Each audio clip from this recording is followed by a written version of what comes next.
Ladies and gentlemen, welcome back to Defund the Devil. I didn't think I was going to be back this early, but hey, I finally got the answer that I was looking for from an honest Quran-only Muslim, okay? Quran-only Muslims are people who literally just read the book alone. They do not go outside of the book at all. I mean, it's even to the point where they literally will not have a conversation with you about the history of Muhammad. The things he said and did outside of the Quran do not matter to them. The compilation and the preservation of the Quran historically does not matter to them. And it is so crazy and it's mind-boggling. And to be honest, these people are honestly, it's kind of interesting, but then it's kind of like just a foolish position. I'm almost burnt out having a conversation with them because it's basically like, hey, any random person can come up to you and give you a book and you're going to believe that it's from God because they said so and you like what you read in it. But then you're not going to take the time to actually test that person and see where is that person from, what kind of things did he do, is he legit, and what are the things that he also said outside of this, right? So with that being said, I've been speaking to Quran-only Muslims and I finally got him to say that he would not be a Muslim if he accepted the hadith system.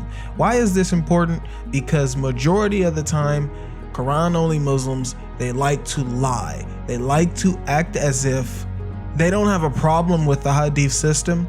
They just don't want to go into it because the Quran says so. The Quran says don't go into it. The Quran says the Quran is enough.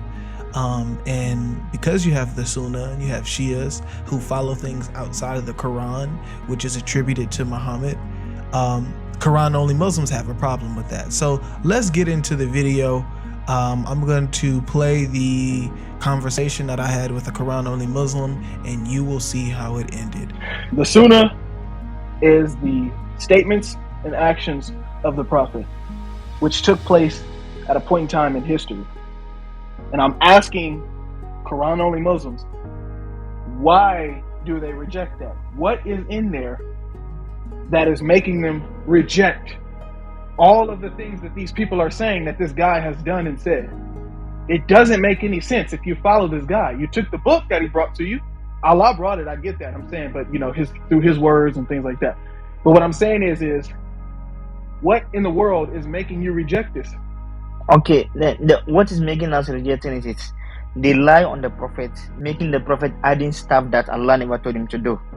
Like they will say the Prophet added something to the religion of Islam that Allah never told him to do. So that's why we are rejecting. Not that we are rejecting the messenger, we are rejecting the lies that they put on the messenger, saying that the messenger did it. That's what we are rejecting. Example, when they bring about the wudu, talking about the abolition stuff. The Prophet was ordained to, when he rises up to pray, he should wash his face, wash his hand to the elbow, wipe his hair, and wash his feet. But they said when the Prophet wanted to start, he washed his hand, washed his mouth, washed his nose, meaning he added something that Allah did not tell him to do. That's all they want us to believe in, and that's the reason why we don't also want to believe it, because Allah ordered him to first be upright on what I've commanded you. So whatever Allah is going to tell him to do, that's the exact thing that he's going to do. He's not going to add something to it. He's not going to take out something out of it. That's the reason why we don't want to take those books, because the Prophet never did what they are saying the Prophet did. That's it. But we're told to refer back to Allah and the Messenger to know what was referred back. How would we follow? Didn't know. Okay, let's say we are at the time of the Messenger, and we are having an argument. Let's say let me bring an example. Like, let's say according to Salat, we are having an argument according to Salat, and the Messenger is around, and we are supposed to refer back to him when we are having a dispute. When we go to the Messenger, he's not going to judge us according to his own desires. Governor, that doesn't make it. Governor, that doesn't make any sense because let me show you why. Because when you explain something to somebody and you are basically given revelation, not everybody's gonna understand, and not everybody did understand when he was given revelations, even according to the Quran, which is the reason why you have verses like chapter 16:44, where it says he will explain and make clear what he's bringing to the people.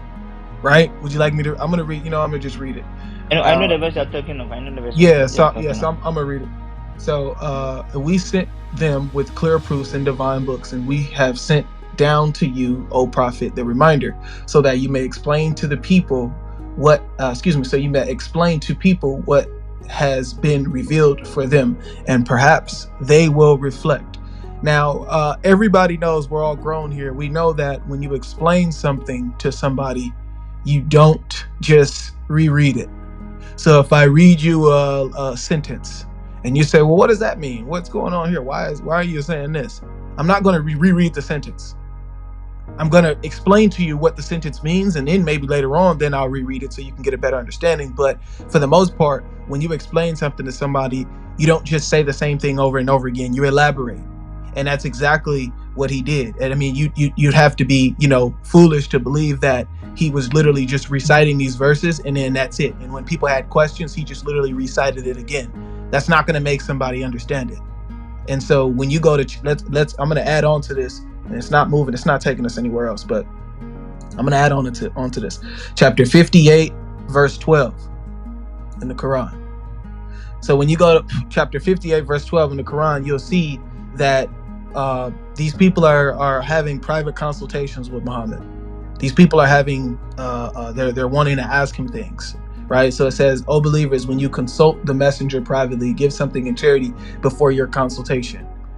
Okay, and so you'd have to be foolish to believe that whatever they were asking him about, the majority of it.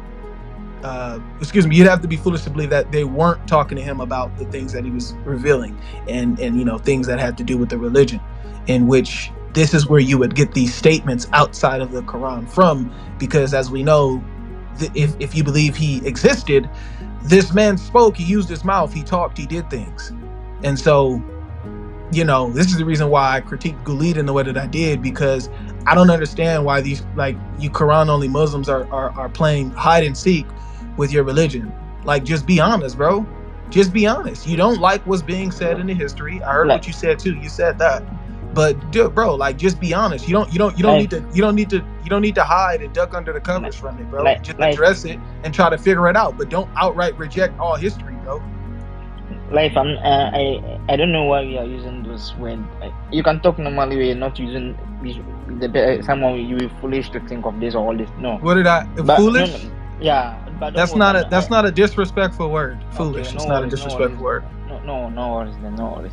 When you are talking about the explanation, so whenever someone says someone is gonna explain, that means the person has to add some stuff to it just to make you understand very well, right? Mm-hmm. So that's what you understand. That's what we all know as something that when they say explain, let's say and I told you to wash your maybe the example. The reason why I'm using this example, because that's what I really know much about it. That people and the Sunnis are trying to make it as if like the Prophet brought something new. So the reason why I was talking about, let's say someone said the Prophet wash his face, and we know the mouth and the nose all is included to the face. So when we are going to say the Prophet is going to explain it, he's going to say you have to put water in your mouth and your nose, which is going to be explained, meaning it's going to add something, because Allah did not say it in that text that you should do that. But in this verse, the reason why, and that's why I brought chapter number 11, verse number 112, where Allah told him, be upright on what I've commanded you. So when the Prophet is commanded to do something, you brought the verse of little beginner in Nas, that he has to explain it to the people. At the same time, there are so many verses that we find in the Quran that Allah said that he explained it in his book. The explanation can be found in its book.